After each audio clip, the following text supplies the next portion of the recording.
Muy buena gente, bienvenidos a un nuevo episodio de En otras palabras, un nuevo episodio, un nuevo video ya.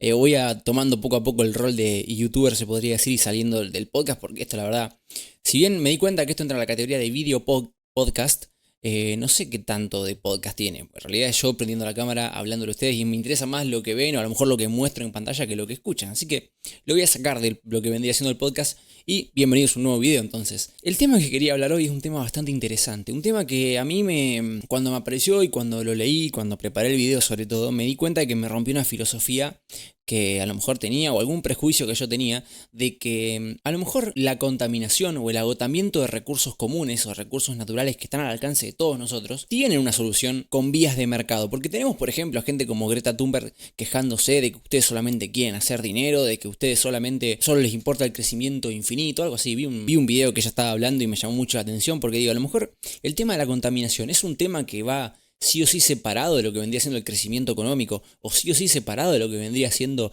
el capitalismo o las ideas de un poco del mercado, un poco de crear reglas justas donde la gente pueda comerciar algo y sin embargo que no se dañe el planeta. ¿Puede pasar eso? Bastante particular, es un tema, a lo mejor no sé si a alguno le parece tan interesante como me pareció a mí, pero yo cuando vi digo, mirá qué cosa interesante, nunca lo había pensado así y no sabía que funcionaba así tampoco. Porque hoy vamos a hablar de lo que vendría siendo la tragedia de los comunes. Es decir, la tragedia de los comunes lo que habla principalmente es que ante el alcance de un recurso común, o sea, ante la posibilidad de acceder a un recurso que es común para todos nosotros, como por ejemplo los árboles, como por ejemplo los peces que hay en el mar, como por ejemplo un montón de cosas que generan justamente un agotamiento de recursos en todo el planeta. La tragedia de los comunes lo que dice es que el ser humano tiende a sobreexplotarlo. ¿Y por qué tiende a sobreexplotarlo? O sea, ¿qué es lo que lleva al ser humano a sí o sí inexorablemente a agotar los recursos naturales que tiene a disposición? ¿No se puede encontrar alguna manera de explotar los recursos naturales sin generar un desabastecimiento, sin generar una explotación mayor al ritmo de recuperación que tendría? Porque, por ejemplo, talar un árbol no va a ser tan peligroso si talamos árboles al mismo ritmo que los árboles crecen, porque no son del todo recursos totalmente agotables. Sí pasaría distinto con el petróleo, sí pasaría distinto con el gas, que justamente los yacimientos de gas, de petróleo son bastante parecidos. ¿Me entienden el punto de que hay formas de eficientar la explotación de recursos? Y esa explotación de recursos hoy la voy a explicar, o cómo se puede eficientar, o qué manera encontró la economía, los países para hacerlo lo más eficiente posible. Vamos a hablar de la explotación de pesca marítima y de cómo se han organizado los diferentes países, o la gran mayoría de ellos, creo que Argentina también está bajo este régimen, para prevenir la sobreexplotación de los mares. Y por eso les traigo el concepto de la tragedia de los comunes. La tragedia de los comunes tiene por así decirlo, un contexto histórico y se dio en la Inglaterra del siglo XIV, cuando las villas estaban rodeadas por grandes áreas de pastizales llamados los comunes o los pastos comunes, que estaban disponibles para todos y todo el mundo tenía alcance a ellos justamente. Entonces, ¿qué hacía esta gente? Llevaba a los animales, obviamente una sociedad mucho más rural que la actual, en la Inglaterra de aquel entonces, llevaban a los animales y todos se ponían a pastorear. Los animales alimentaban a las vacas y a las ovejas de los aldeanos con ese pasto. ¿Y qué pasaba? Como todo el mundo llevaba al ganado a pastorear ahí, obviamente el ritmo de pastoreo, el ritmo de alimentación de esos animales era mucho mayor que el ritmo de recuperación de las tierras. Entonces los pastizales se fueron agotando. Entonces, que haya sobrepastoreo y que haya una disminución de los recursos del suelo hicieron que cada vez menos cantidad de vacas pudieran ser alimentadas, o ovejas. Entonces, ¿qué pasó? Hasta el siglo XVI, esto fue un problema que se fue agravando y el precio de la lana, como cada vez había menos ovejas para alimentar justamente, había menos ovejas, y el precio de la lana subió mucho de precio. Entonces dijeron, tenemos que encontrar una solución. Sumándole a que el precio de la lana subió y que la gente estaba interesada en tener más ovejas para aprovecharse más de los beneficios de la lana cara, y dijeron, ¿por qué no cerramos los pastizales? ¿Y por qué no cada uno tiene un pedazo de pastizal que lo cuide y que vea la cantidad de ganado que puede alimentar con esa porción? Y que obviamente él mismo, sea responsable de que no se agote su suelo, porque es un perjuicio para él, o sea, es un problema para él si se agota su suelo. Que cada uno se haga cargo de lo suyo. Bien, parecía algo bastante lógico y fue un resultado muy positivo, o sea, dio un resultado muy positivo.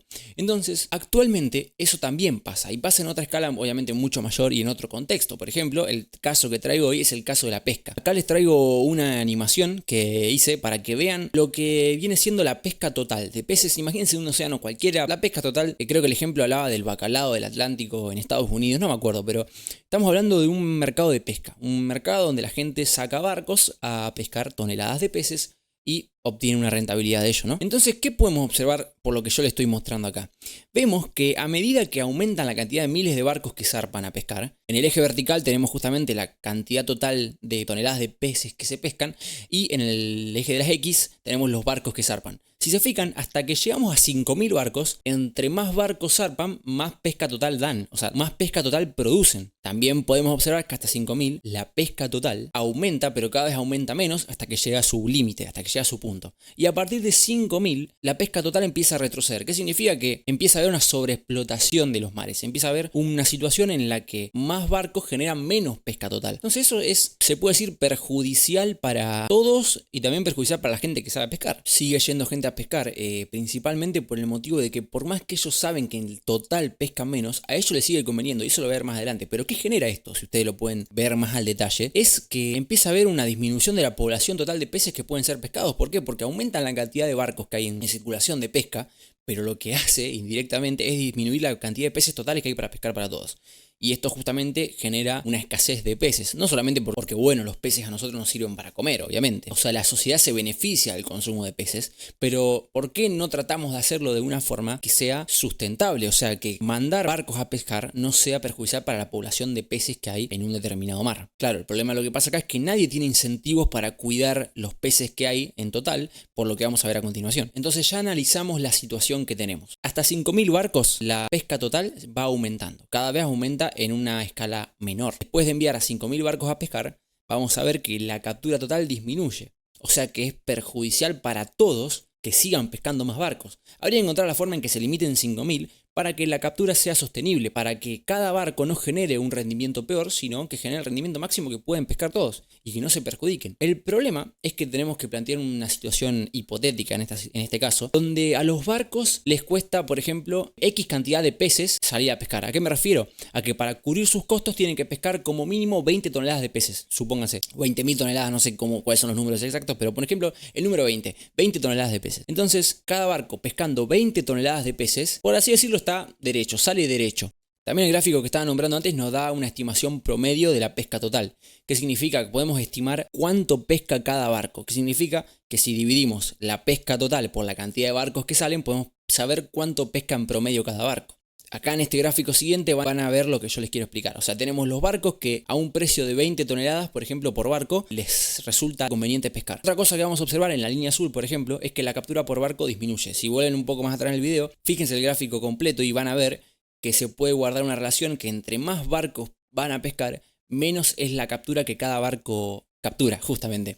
Entonces, ¿qué pasa? Si a cada barco le cuesta 20, no importa la unidad que le pongamos, le cuesta 20. Van a ir saliendo barcos hasta que la cantidad de barcos totales que están pescando capturen menos de 20 cada uno. ¿Y cuándo capturan menos de 20 cada uno? En un punto muy alejado. ¿Qué quiere decir? Que pueden ir un montón de barcos sin problema que van a seguir saliendo rentables por lo menos de esa operación. ¿Cómo hacemos para que los barcos capturen la cantidad sustentable o sostenible que hay en un océano? O sea, tenemos que hacer que salgan menos barcos a pescar. Con los barcos que salen a esos costos, los barcos son muchísimos y no es sustentable.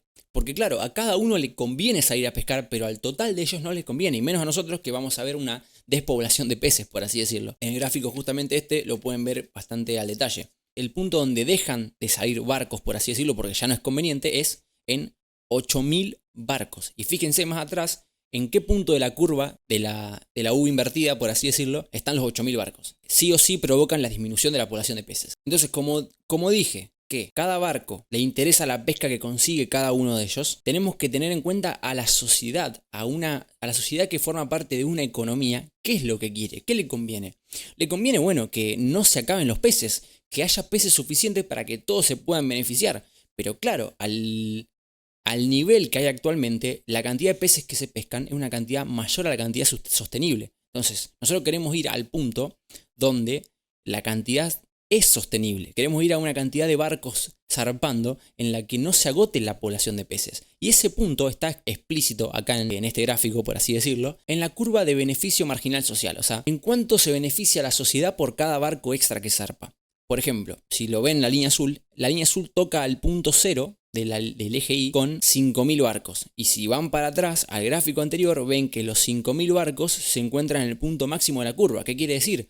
que en 5.000 barcos se pesca el punto máximo de peces que podemos llegar a pescar sin perjudicarlos. Entonces habría que buscar ese punto porque ese es el punto máximo sustentable. O sea, la sociedad se beneficia al máximo posible en 5.000. Entonces tenemos que buscar un punto donde el beneficio de toda la sociedad se encuentra o se equilibra con el beneficio de cada tipo que sale a pescar. Y ese punto de beneficio, ese punto de equilibrio es el equilibrio sustentable, por así decirlo. Está en el cruce de la línea naranja con la línea azul oscura. Vemos que esa cantidad en equilibrio es de 4.000 barcos. Saliendo 4.000 barcos a la pesca, ponemos contento, por así decirlo, tanto a la sociedad como a cada barco en particular. Rebuscado, pero si me van siguiendo pueden entender cómo está funcionando todo el sistema. Entonces, ¿qué pasa? Tenemos que encontrar un mecanismo que nos permita llevar la cantidad de barcos a 4.000, porque esa es la cantidad sustentable. Pero claro, si nosotros, el costo de cada barco es de 20, la cantidad que van a querer salir a pescar no es 4.000, son hasta 8.000 barcos, porque pueden pescar 8.000 barcos que todavía van a seguir saliendo derecho en el negocio. Nosotros tenemos que encontrar un mecanismo que evite esto. ¿Qué tipo de mecanismo podemos encontrar?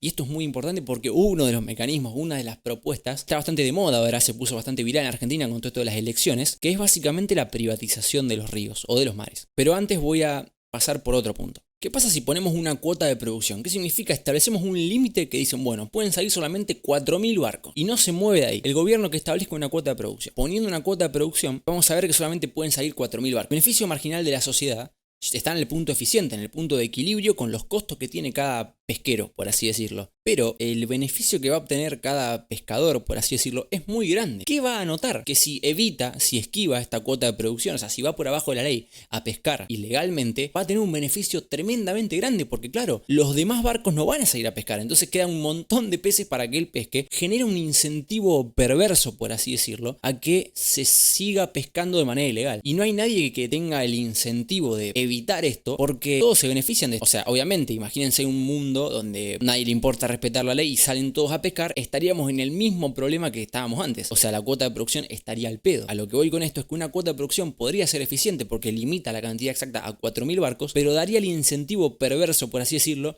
a que los pesqueros sigan saliendo a pescar para obtener un beneficio mucho mayor. Porque imagínense la cantidad de peces que van a estar dando vuelta por ahí sin que nadie los pesque. Vuelvo a lo que dije antes, genera un incentivo perverso porque si todo el mundo rompiera la ley, generaría el mismo problema en el que estábamos antes. Así que bueno, vamos a otro concepto y este es el que estaba hablando recién. El concepto de la privatización de los mares, la privatización del océano. ¿Qué pasa si encontramos un mecanismo, como pasó en la tragedia de los comunes en Inglaterra, de que cada uno tenga una porción de mar y que cada uno se haga cargo de del propio desabastecimiento que hay de peces? O sea que si disminuye la población de peces, va a disminuir la población de peces de alguien y ese alguien va a querer hacer lo posible para que no pase, para así poner a su producción al máximo nivel. Viste que les mostré antes que había una curva, voy a volver al gráfico anterior, ustedes ven que hay una curva que es de beneficio marginal, o sea que es de lo que gana cada uno, cada privado, y después hay otra línea más pronunciada que es lo que se beneficia a la sociedad. Ahora, si hacemos que toda la sociedad tenga al menos una porción de océano, significa que el beneficio se va a unir, el beneficio privado del beneficio. Cada persona en la sociedad tiene un pedazo de mar.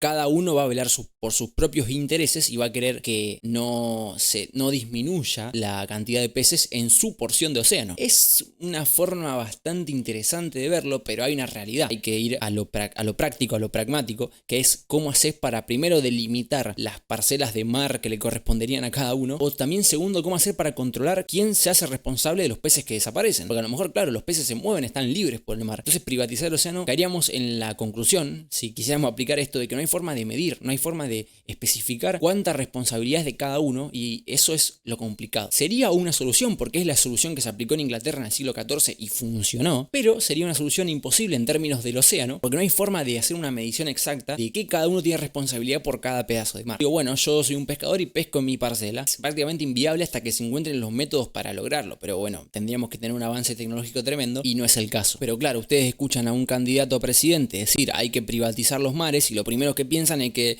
tenés que pagar una cuota por pararte a mirar la playa, tenés que pagar una cuota por tirarte al mar y por irte de vacaciones. O sea, no es tan así. Tampoco digo que sea algo realista y que se pueda aplicar, pero tampoco es tan así. O sea, hay que tener un poco de sentido común. Entonces, ¿cuál es la solución magistral que encontró algún pensador que dijo, ¿cómo hago para que la cantidad de barcos que van a pescar sea igual a la cantidad eficiente? ¿Qué mecanismo encuentro para no desagotar la población de peces? Dijeron, bueno, si bien el límite de producción, o sea, establecer un límite a la cantidad de barcos que pueden salir ayuda, va a pasar esto que digo yo de que todo el mundo va a tener un incentivo a salir a pescar porque hay un montón de peces para ellos y van a sacar un beneficio muy grande. Pero ¿qué pasa si yo genero un mercado donde los permisos para ir a pescar se comercian y donde cada uno, si quiere salir a pescar X cantidad de peces, va a tener que tener los permisos comprados en un mercado para salir a pescar esa cantidad de peces? ¿A qué me refiero? A que vos tenés un papel, vos como pescador, como chabón que tiene un barco y quiere salir a tirar la caña, tiene un papel que dice, bueno, vos podés pescar por X cantidad de peces. Bueno, uno podría pensar que bastante útil. Por ejemplo, te dan un permiso de pescar 50 toneladas de peces. Pero digo, bueno, yo no quiero pescar 50 toneladas de peces. Yo con 25 ya, primero, cubro mis gastos, segundo, me sirve y tercero, no tengo la maquinaria o el barco o la capacidad de tripulación suficiente para pescar 50. Entonces, ¿por qué no vendo la mitad? Listo, vos vas con el papelito y digo, yo vendo la mitad de mis derechos a otra persona, que a lo mejor la necesita, porque a lo mejor le dieron también el derecho es pescar 50 toneladas de peces, pero él quiere pescar 75. Entonces, ¿qué es lo que va a pasar? Va a generar un incentivo que para que la gente que no va a pescar tanta cantidad de peces venda justamente ese cupón, ese vale para esa cantidad, genere un beneficio. O sea, imagínense, ¿para qué yo quiero tener un vale de 50 toneladas de peces si solamente voy a pescar 25 toneladas? Entonces, ¿qué hago? Vendo ese vale y va a haber alguien dispuesto a comprarlo que quiera pescar más cantidad de peces. Entonces, ¿qué pasa? Se generan cupones o se generan vales. El nombre exacto de esto son las cuotas individuales transferibles. Se generan cuotas individuales transferibles por un total de 4.000 barcos. Entonces, esos permisos de 4.000 barcos se tienen que repartir en todo un mercado de pescadores que están dispuestos a comprar esos permisos a otra gente que los tenga, porque los repartís y después cada uno, según lo que le convenga, los va a comerciar o no. Entonces, va a generar un incentivo a aquella gente que quiere pescar más cantidad de peces que compre esos vales, que compre esos permisos. Y esa compra de ese permiso va a ser un costo adicional que le genera al pescador que sale a pescar. Entonces, ahora, para salir a pescar, para sacar un barco a pescar, el costo se va a elevar porque tiene que cubrir el costo de sacar al barco y el costo de pagar la cuota de permiso para pescar. Entonces, esto eleva el costo por mecanismos del mercado, por mecanismos de oferta y demanda. Como el mercado es 4.000 barcos, elevamos el precio que se va a comerciar, va a ser el precio en que el precio de la cuota más el precio de sacar un barco sea igual al beneficio que te da zarpar un barco a pescar. Entonces, cada comprador de ese vale va a estar dispuesto a pagar una cantidad igual en el que su beneficio, o sea, la pesca por barco que saque, sea igual a los costos que asume. Si dije que cada barco que sale a pescar costaba 20, estas cuotas se van a comerciar hasta el punto de que siga siendo conveniente para ellos. Al elevar los costos que tiene cada pescador, van a hacer que salgan menos barcos. ¿Por qué? Porque para cubrir esos gastos tienen que pescar más cantidad de peces y para pescar más cantidad de peces tienen que haber más cantidad de peces y para que haya más cantidad de peces tienen que salir menos barcos. Generaste el incentivo para que los barcos que salgan a pescar sea igual a la cantidad sustentable. Espero que se haya entendido. Si no se entendió del todo, estoy dispuesto a contestar cualquier pregunta en los comentarios. Y a lo que voy, es una forma muy interesante de ver cómo se pueden generar mecanismos de mercado, cómo el sector privado, en colaboración con el Estado, de una forma eficiente y de una forma regulada, puede seguir beneficiándose de una actividad sin sobreexplotarla, cuidando los recursos comunes. Y esto aplíquenlo a un montón de cosas. Es más, actualmente se están empezando a aplicar cuotas individuales de emisión, cuotas de, no me acuerdo bien el nombre, pero lo que dice es que cada empresa puede comprar cuotas si va, por ejemplo, a contaminar más el ambiente, contaminar más el aire. Entonces, las empresas que más contaminan son las que más cuota necesitan y las que no contaminan tanto se benefician de venderle esa cuota a la que sí lo necesita. Vos lo que haces es asegurarte de que el límite de total de esas cuotas sea lo sustentable o lo seguro, amigable para el medio ambiente. Así que nada, fue eso. Esa fue la explicación total de todo lo que tenía para decirles y también traer el tema de qué es la privatización de los mares de la que tanto se habla. Nada, espero que les haya gustado el video. Realmente me encantó hacerlo, me encantó prepararlo y me interesó muchísimo. Sí, les estoy viendo el tema de la dolarización, que les expliqué en bastantes episodios cómo venía y cómo, primero mi postura, segundo lo que se estaba gestando, por qué se estaba gestando, y les debo todavía el video de terminar de explicar qué es y cómo se haría la dolarización o la libertad de monedas, etcétera. Pero eso va a ser para más adelante cuando pueda y no me estén corriendo con los exámenes, lo voy a hacer. Muchísimas gracias por verme, estar una vez más y nos vemos en la próxima.